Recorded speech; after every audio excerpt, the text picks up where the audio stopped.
La deportación de un extranjero que reporta sobre las protestas en un país siempre es una noticia destacada, obligada de los grandes medios. No, siempre no.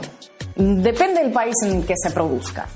Si, por ejemplo, sucede en Colombia, entonces pasa desapercibida, pero afortunadamente no para nosotros. Hoy les contaremos de un caso de una ciudadana alemana que informaba de las multitudinarias manifestaciones en Colombia desde dentro de las mismas.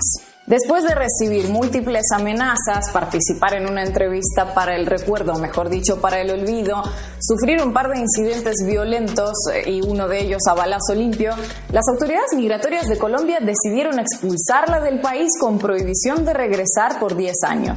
Más allá de este caso en sí, lo sucedido dice mucho sobre la situación interna en Colombia, sobre cómo se manejan sus corporaciones mediáticas y cómo las dobles varas de medir internacionales en ocasiones así se muestran especialmente desproporcionadas. Ahí les va.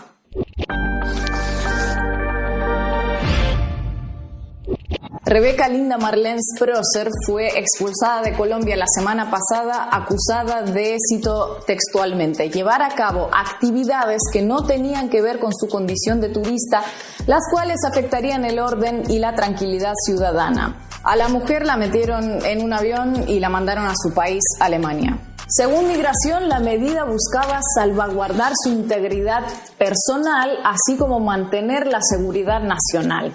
Pero, ¿cómo ha llegado a semejante situación esta ingeniera apasionada por los viajes, nacida en Frankfurt hace 34 años? Rebeca llegó a Cali el pasado 15 de marzo con la intención de pasar sus vacaciones ahí y mejorar sus dotes de salsa, género musical del que la ciudad colombiana es considerada capital del mundo. Pero pronto se enamoró del estilo de vida caleño y decidió alargar su estancia allí. En Frankfurt, en Alemania, conocí a algunos caleños y ellos me enseñaron a bailar salsa y siempre me dijeron, pues, puedes bailar salsa en Frankfurt, pero nunca será lo mismo que en Cali. Pero cuando llegué a Cali me enamoré de todo allá, de la forma de vivir, ¿no? Y entonces decidí quedarme. Pocas semanas después, la ciudad se convirtió en la más activa de Colombia en la ola de protestas que estallaron a nivel nacional el 28 de abril y que de momento han dejado un elevado número de muertos, heridos y desaparecidos. En este momento, Rebeca decidió cambiar el baile por el activismo social. Y entonces, cuando empezó el paro nacional el 28 de abril, yo fui la primera que se fue a la calle para ayudar. ¿No? Para estar con la gente, para mostrar que estamos juntos en esto y para mostrar que hay que cambiar este país. Se unió a la llamada primera línea del paro nacional en Cali, un polémico sector encargado de proteger las protestas de la represión policial, pero al que algunos al mismo tiempo acusan de llevar a cabo la mayoría de hechos violentos protagonizados por algunos manifestantes.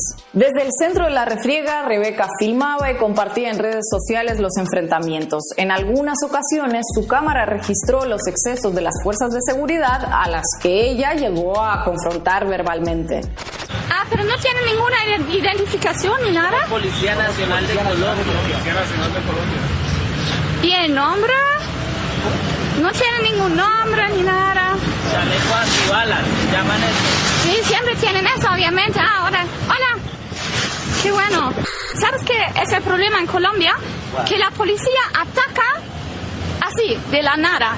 Pero yo tengo videos. Señora, te voy a explicar algo. ¿Quién le ha hecho algo a usted? A mi amigo le dispararon en la cabeza. Sus denuncias y publicaciones, según ella misma expresó en varias ocasiones, no tardaron en convertirla en objeto de presiones intimidatorias. Primero amenazas en redes sociales, después llamadas telefónicas y cambio de domicilio, porque obviamente temía por su integridad. A principios de julio publicó que fue víctima de un intento de robo y que dos motorizados trataron de arrancarle su teléfono celular y un maletín. No quiso soltar ninguno y a consecuencia la arrastraron varios metros por el pavimento. Aunque en aquel momento no descartó que pudiese tratarse de un intento de robo sin más, muchos activistas de manifestaciones le decían que debido a su visibilidad creciente en redes sociales, podía ser otra cosa, muchísimo más grave. Aunque difícilmente sus publicaciones en sus cuentas con pocos miles de seguidores podían suponer un peligro real para la seguridad nacional, comenzó a ser señalada en algunos medios colombianos donde la acusaban de realizar operaciones subversivas y de injerencia, con un nivel de agresividad que jamás verán en esos mismos medios cuando se trata, por ejemplo, de reportajes sobre jefes paramilitares condenados por asesinato en masa de colombianos, por cierto. Hoy le haremos el control, aún no es más que un hasta luego, no es más que un breve adiós. Bueno, en realidad va a ser un adiós como de 10 años. Sí, les hablo de la expulsión del territorio colombiano de la ciudadana alemana Rebecca Sproser, que resultó siendo la fan número 1 de los pelados de la primera línea. No necesitamos que nadie venga a promover el odio y la violencia. Que se vayan para sus países, a ver si allá se les aguantan su progresismo revolucionario made in Colombia. No, sí, ya está claro que para promover el odio algunos no necesitan ayuda extranjera, se bastan y sobran solitos. ¿Se imaginan lo que le puede pasar a un colombiano si llega a una calle de Múnich, de Hamburgo o de Berlín a tirar piedra, a destruir buses, a dañar los trenes, a hacer hogueras, lo que le podría hacer la policía alemana? Buah. Dejando de lado que ni siquiera Migración le acusa a Rebecca de actos de violencia concretos, pues no seré yo la que le haga una loa a la policía alemana, pero personalmente no recuerdo manifestaciones de Alemania con decenas de muertos y eso que hay protestas cada año, algunas bastante violentas por lo demás. Así que estaría bien ver el cuadro completo antes de hacer comparaciones que se te devuelven como un boomerang. La alemana, que se me parece tanto a quién, ay sí, ya sé, a Ina. Vaya, ve dos rubias extranjeras que no opinan sobre Colombia lo que a ella le gustaría y ya se le parecen. Definitivamente las comparaciones no son lo suyo. Pero la irritación que causaba su trabajo tuvo un punto culminante mediático a finales de julio en algo que solo el periodista que lo llevó a cabo se atrevería a calificar de entrevista. Es muy grave que gente como usted venga a mi país y haga lo que no es capaz de hacer en su país. Es muy grave. Rebeca, creo que la están engañando mucho. Se lo digo con todo el cariño y el respeto, para que coja el periódico y lea un poquito más y se dé cuenta de la gravedad de la situación que está pasando. Colombia, ¿no? Mi país, al cual usted está invitada haciendo cosas que no debería. Días después de este interrogatorio público con tono acusatorio disfrazado de ejercicio periodístico, comenzaron a precipitarse los hechos. El 22 de julio, Rebecca se encontraba con un manifestante planeando nuevas acciones de protesta cuando se les acercó un sujeto armado y, según Rebecca, disparó sin mediar palabra. Ella se salvó solo porque su compañero la cubrió con su cuerpo. A las 9:30 p.m. cambió toda mi vida cuando vino ese sujeto y nos empezó a atacar a tiros sin hablar y sin parar.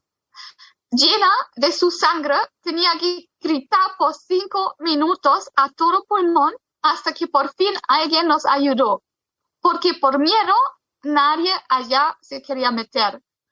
Tuvimos que llevarlo a 3 hospitales porque los primeros 2 estuvieron llenos. Según la policía, se trataría de un intento de robo o ajuste de cuentas por motivos personales dirigido contra el joven de 26 años. Johan Bonilla recibió 3 disparos, 3 de ellos en la cabeza. Aunque se debatió entre la vida y la muerte durante varios días, finalmente falleció casi al mismo momento en que Rebecca era deportada del país. Recibí el mensaje de su partido cuando el avión iba a despegar. Primero no pude respirar y pensé que mi corazón va a dejar de latir. Pero después de algunos segundos empecé a gritar y llorar sin parar. Y en vez de estar enojados por las molestias que causé durante todo el vuelo, cada uno nos aplaudió, nos agradeció y nos abrazó. Algunos llorando por nuestra dedicación y voluntad. Hasta aquí están los hechos y las diferentes versiones. Nosotros no vamos a dedicarnos a darles más peso a unas y a otras porque no tenemos elementos suficientes para hacerlo. Tampoco conocemos a Rebeca, ni sus motivaciones, ni sus intenciones o sinceridad a la hora de apoyar las protestas, como tampoco tenemos por qué dudar de ella o de lo que dice. En lo que sí podemos entrar sin temor es en cómo se abordó lo sucedido, y para eso no solo tenemos los elementos suficientes, sino que nos sobran. ¿Cuántos de entre ustedes escucharon sobre este caso fuera de Colombia? Si pueden, hagan la misma pregunta a sus amigos o conocidos y nos cuentan el resultado en los comentarios.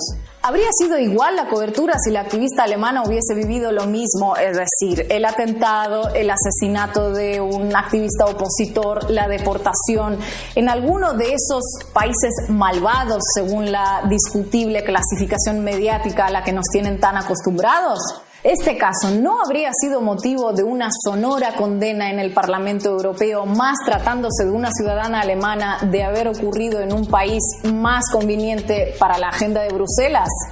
Pero en el plano interno colombiano, al acostumbrado panorama internacional de dobles raseros, se suma algo más. Porque lo más grave no es el tono inquisidor y xenófobo de la mal llamada entrevista que se le hizo a Rebeca, ni la certeza de que este tonito hubiese sido muy distinto si se le hubiera ocurrido protestar, por ejemplo, en el país vecino. O por seguir suponiendo si como extranjera hubiese llegado a Colombia, pero para alabar el gobierno y rechazar las manifestaciones. No, lo grave de todo esto es cómo lo normal se quiere presentar como algo grave y lo grave se normaliza. Así que una alemana se dedique a protestar contra el gobierno colombiano durante su visita al país merece artículos críticos en prensa, entrevistas radiofónicas inquisidoras y hasta una deportación. Así que acribillen a balazos a un activista opositor no es tan grave como el hecho de que el joven tuviera antecedentes por hurto o estafa, como si eso minimizara o justificara su asesinato. Así que haya decenas de manifestantes muertos durante 3 meses de protesta no es tan grave como el hecho de que lo reportara una extranjera con visado de turista. En fin, como ya es costumbre desde hace décadas en Colombia, pareciera que para los grandes medios del país lo verdaderamente grave no es la realidad política y social del país, lo verdaderamente grave es que se muestre. Install that camera there. Install a microphone in the fire, under the fire extinguisher. Steal that nappy. Look how you can look at ways to poison Assange. Look at ways to kidnap him from the embassy. It was a complete, basically the embassy became like a black site. I wasn't surprised when these things came out. What I was surprised about was who was sending the instructions. And when it turned out that this company was, yes, it was working for the Ecuadorian government, but at the same time it had a contract with a corporation owned by Sheldon Adelson, who he died a few months ago, Donald Trump's biggest financial backer, a man who had a casino empire in Las Vegas. He is Mr. Las Vegas. Basically a casino gangster. And that corporation, his casino corporation, had hired this company and was sending them instructions about spying on our baby. Siento vergüenza ajena, ¿no? Siento indignación y siento una profunda decepción, ¿no?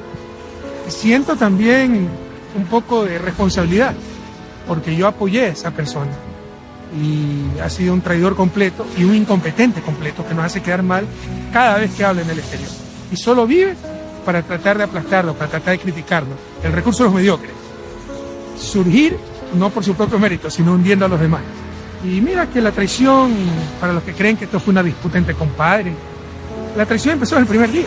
Ahora se sabe que el 30 de mayo del 2017 se reunió con Paul Manafort, ex jefe de campaña de Trump, Y Moreno mismo le ofreció entregar a Assange a cambio de que Estados Unidos lo apoye. Se ve que es un tipo que hasta la libertad de un ser humano, sus derechos, es una simple mercancía, un simple medio de trueque.